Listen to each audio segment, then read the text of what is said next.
चन्द्रेले आफ्नो भाइ मुकेशलाई सधैँ नै माया गर्थे। दुवै बीचको सम्बन्ध दाजुभाइ मात्रको होइन, तर अन्तिममा आएर मुकेशले आफ्नै परिवारलाई धोका दिएको देख्दा हामी सबैजना स्तब्ध भएका थियौँ भन्दै आजको भिडियो सुरु गरौँ।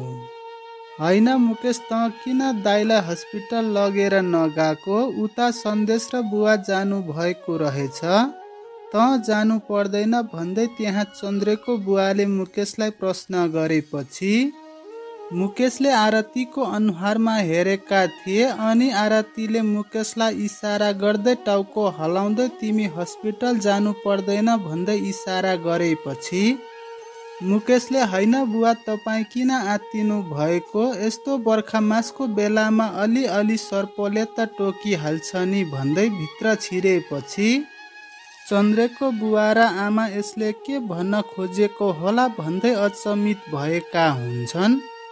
चन्द्रे र मुना हस्पिटलबाट डिस्चार्ज भएर घरमा आउने कुरा थाहा पाएपछि बुबा र आमा निकै नै खुसी भएका हुन्छन् भन्दै आजको भिडियोबाट बिदा हुन्छु। हस्त नमस्ते, जय नेपाल, बाई बाई।